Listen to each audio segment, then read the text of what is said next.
Hello everyone. आज का topic है स्लोप और gradient.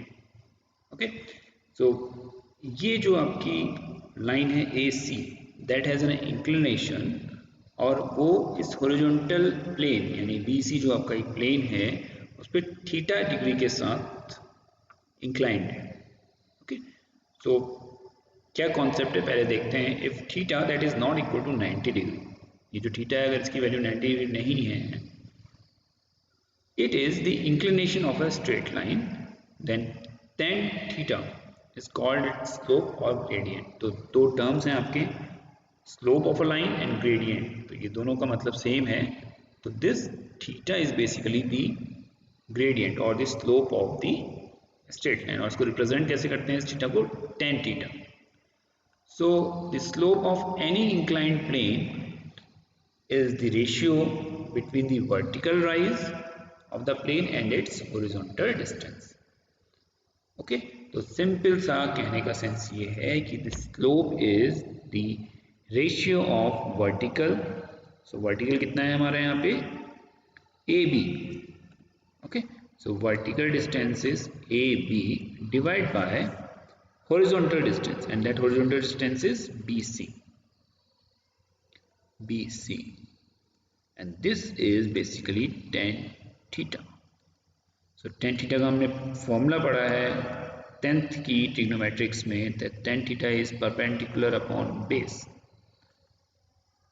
okay, so perpendicular upon base, तो perpendicular is AB and base is BC, so this tan theta is AB upon BC। तो यही आपका slope है। तो देखिए अभी हम आगे जब कैलकुलेट करेंगे कि slope with respect two points, तो हम डिफरेंस निकालेंगे इन दोनों पॉइंट्स का। ठीक है, लाइक जैसे सपोज ये x1 है, दिस इज x2, इतना डिस्टेंस आपने हॉरिजॉन्टल में क्रॉस करी, देन y1 सपोज इस पॉइंट की वैल्यू है, तो वर्टिकल एक्सिस में आपने y2 डिस्टेंस क्रॉस करी। ओके, सो ये पॉइंट आपके क्या हो जाएंगे, x1 y1। Okay, and then this point is basically x2 y2। Okay, so y1 से y2 आप यहां गए और x1 से x2 आप यहां गए। क्लियर?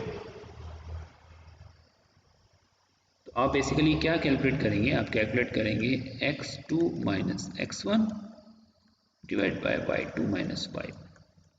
ओके, तो यहां पे आप इसको x2 y1 की सिंपल। तो this is the concept of slope. इसको हम m भी रिप्रेजेंट करते हैं। आपने एक स्ट्रेट लाइन पढ़ी होगी y equal to M X plus C, अभी हम देखेंगे। तो this m is basically slope. चलिए, नेक्स्ट टॉपिक है आपका condition of parallelism and condition for perpendicularity.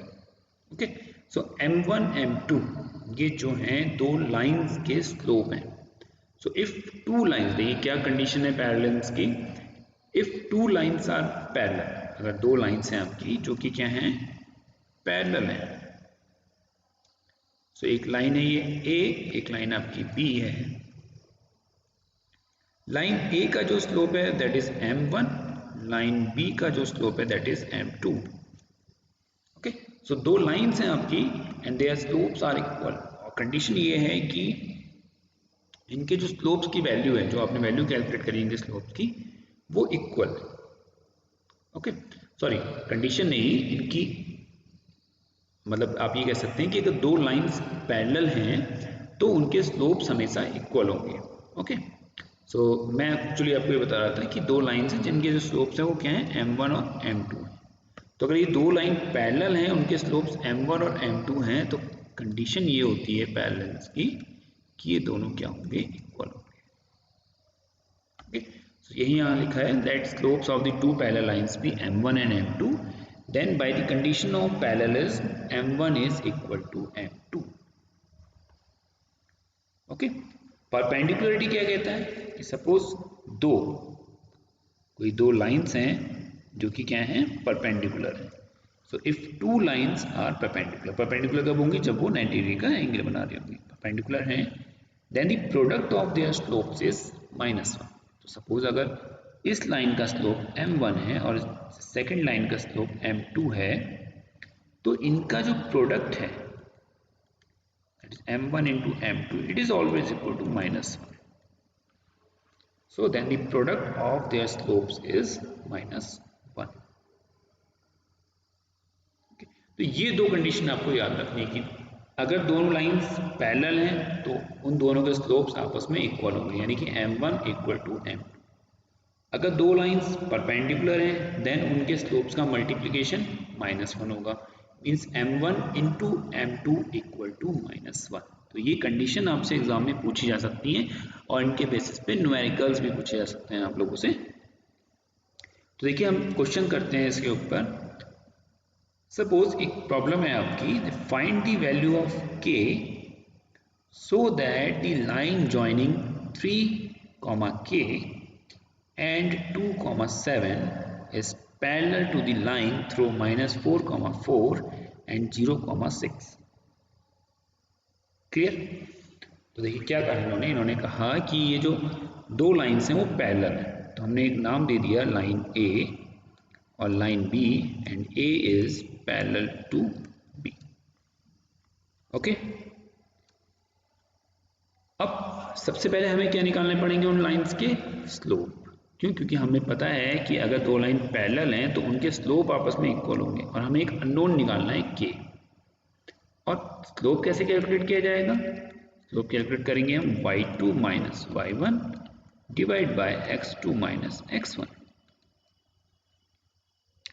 अब हमें पता होना चाहिए कि x1 क्या है, y1 क्या है, x2 क्या है और y2 क्या है। ओके, तो चलिए देखते हैं। 3k 2 7, 3 क्या हो जाएगा x1, k y1, 2 is x2 and 7 is y2। Simple. अब आप इसको जस्ट फॉर्मूले में पुट कर दीजिए। y2 की वैल्यू क्या है 7, y1 की वैल्यू क्या है k, x2 की वैल्यू क्या है 2, x1 की वैल्यू कितनी है 3। तो ये कितना हो जाएगा 7 minus k divide by -1। Okay, तो आपको एक लाइन का स्लोप मिल गया, that is equal to 7 minus k divide by -1। चलिए दूसरी इक्वेशन बनाते हैं। दूसरी इक्वेशन पॉइंट्स हैं आपके -1 4 0 6। तो this is x1 y1 x2 y2। Clear. Again इसको एक फॉर्मूले में रख लीजिए, y2 minus y1 divide by x2 minus x1। देखिए y2 कितना है 6, y1 कितना है 4, x2 कितना है 0, x1 कितना है -1। तो देखिए आंसर कितना आएगा 6 माइनस 4 2, 0 माइनस माइनस कितना हो जाएगा +1। So your answer is 2। तो यानी कि एक इक्वेशन का स्लोप कितना आया 7 minus k minus 1, 7 minus k minus 1। दूसरी का स्लोप आया 2। हमने क्या कंडीशन पढ़ी थी कि अगर दो लाइंस पैरेलल हैं तो उन दोनों के स्लोप जो हैं वो आपस में इक्वल होंगे, तो इन दोनों को इक्वल रख देते हैं। ओके, तो देखिए क्या होगा 7 minus k equal to 2 into -1। So 7 minus k equal to -2, -2 इधर ले जाइए, k इधर ले जाइए, तो ये क्या हो जाएगा 7 plus 2 equal to k। Means k की वैल्यू कितनी आ गई आपकी 9। सिंपल। ओके, तो हमने यहाँ पे k की वैल्यू फाइंड आउट कर ली विद द कंडीशन कि दोनों लाइंस आपकी पैरेलल है। ओके, तो आई होप आपको ये एग्जांपल समझ में आया होगा। किसी अननोन पॉइंट की वैल्यू कैसे कैलकुलेट करते हैं, स्लोप क्या होता है y2 minus y1 divide by x2 minus x1, condition क्या होती है पैरेलल की, ये आपको समझ में आ गया, अननोन की वैल्यू आपने कैलकुलेट कर ली। ओके, चलिए एक क्वेश्चन देखते हैं परपेंडिकुलर कंडीशन का। तो सपोज आपके पास कोई 4 पॉइंट्स हैं A B C D are the 4 points. If A B parallel to CD then find the value of K. Okay तो देखिए क्या है, दो लाइन्स हैं आपके पास। लाइन क्या क्या है, ए बी यानी A to B। A point क्या कहता है 0,9, B पॉइंट क्या कहता है 111, दूसरी लाइन क्या है आपके पास सी डी, सी क्या कहता है 3, 13, 7 K। तो आप ए बी की वैल्यू फाइंड आउट कर सकते हैं, ए बी का स्लोप निकाल सकते हैं आप। देखिए ए बी का स्लोप क्या होगा y2 माइनस y1, अगेन वही फॉर्मूला x2 माइनस x1। ये 0,9 क्या होंगे आपके x1 y1, 111 क्या होंगे x2 y2। इस तरीके से अगर आप दूसरी इक्वेशन की बात करेंगे तो ये क्या बन जाएंगे आपके x1 y1 और ये बन जाएंगे x2 y2। तो कोई भी स्लोप निकालने के लिए आप क्या करते हैं, पहले y2 माइनस y1। y2 कितना है यहाँ पे 11, y1 कितना है 9, x2 कितना है 1। देखिए ऐसे लिख सकते हैं आप इसको। आप जब 3-4 क्वेश्चंस की प्रैक्टिस कर लेंगे तो फिर मुझे नहीं लगता कि आपको इनको रीड करने में कोई प्रॉब्लम होगी। देखिए x2 की वैल्यू कितनी है 1, x1 की वैल्यू कितनी है 0। देखिए 11 माइनस 9 कितना होगा 2 divide by 1 that equal to 2। Okay अब देखिए सी डी भी ऐसे निकालेंगे y2 minus y1 divide by x2 minus x1।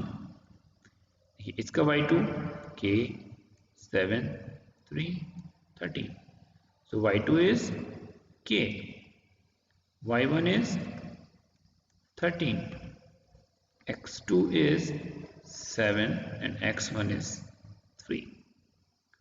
so देखिए क्या बनेगा ये k माइनस 13, 7 में से 3 के कितना बचा 4। तो इसको अगर मैं m1 कह दूं और इसको मैं अगर m2 कह दूं तो ये दो लाइंस हैं जिनके स्लोप्स हैं m1 एंड m2। ओके आप अपने आप से प्रैक्टिस कीजिएगा, आप खुद ट्राई कीजिएगा सॉल्व करने की, ताकि आपको और अच्छी तरीके से समझ में आए कि हम कैसे कैलकुलेट कर रहे हैं। अब देखिए परपेंडिकुलर कंडीशन क्या कहती है कि m1 into m2 is equal to -1। देखिए m1 का स्लोप कितना है 2, m2 का स्लोप कितना है k माइनस 13 डिवाइड बाई 4। तो 2 से 4 कैंसिल कर दिए कितना आ जाएगा 2, और किसके बराबर होगा -1 के। सो यानी k minus 13 is equal to 2 आप इधर ले जाइए कितना हो जाएगा -2। So k equal to 13 minus 2 that is equal to 11। So finally आप कह सकते हैं कि आपके k की वैल्यू कितनी है 11। ओके सो आई होप आपको ये पॉइंट समझ में आया होगा। ओके तो हमने इस लेक्चर में किसी भी लाइन की टू लाइंस की दो कंडीशंस चेक करी। एक परपेंडिकुलर होनी, अगर वो लाइंस दोनों लाइंस परपेंडिकुलर हैं तो उनके स्लोप्स की कंडीशन क्या होगी, that is m1 into m2 equal to -1। और अगर वो दोनों लाइंस पैरेलल हैं तो उनके स्लोप्स आपस में इक्वल होंगे, means m1 equal to m2। Okay और देन स्टार्टिंग में हमने ये समझा कि स्लोप ग्रेडियंट क्या होता है। It is basically the ratio of vertical line divide by horizontal line। Okay so next lecture में हम स्लोप निकालेंगे, कैलकुलेट करेंगे। यहाँ भी हमने वो चीज़ ऑलरेडी कर ली है। आपके सिलेबस में टॉपिक है तो हम एक आध क्वेश्चन मतलब एक क्वेश्चन उस पर सॉल्व करके देखेंगे। देन हम y equal to mx plus C, जो मैंने आपको स्टार्टिंग में बताया कि हम स्लोप इंटरसेप्ट फॉर्म पढ़ेंगे, तो हम वहाँ भी समझेंगे कि मतलब वहाँ हम देखेंगे कि इंटरसेप्ट कैसे कैलकुलेट करते हैं या फिर किसी इक्वेशन को उस फॉर्म में कैसे लिखेंगे कि एक अननोन वेरिएबल है आपका वाई जिसकी आप वैल्यू निकाल रहे हो with independent variable that is x. Okay, तो वो हम चीज़ वहाँ पे सॉल्व करके देखेंगे। सो आई होप आपको पैरेलल परपेंडिकुलर की कंडीशन समझ में आ गई होंगी, स्लोप टॉपिक समझ में आ गया होगा। आप इस पे न्यूमेरिकल्स करिएगा, बहुत सारे क्वेश्चंस आपको मिल जाएंगे, कहीं से भी आप किताब में देखिए मैथमेटिक्स की या नेट पे आपको क्वेश्चंस मिल जाएंगे, उन्हें आप सॉल्व करिए। कोई भी आपको प्रॉब्लम आती है तो आप कमेंट बॉक्स में लिखिए, I will definitely answer your queries regarding this topic. So आज के लिए इतना ही, थैंक यू।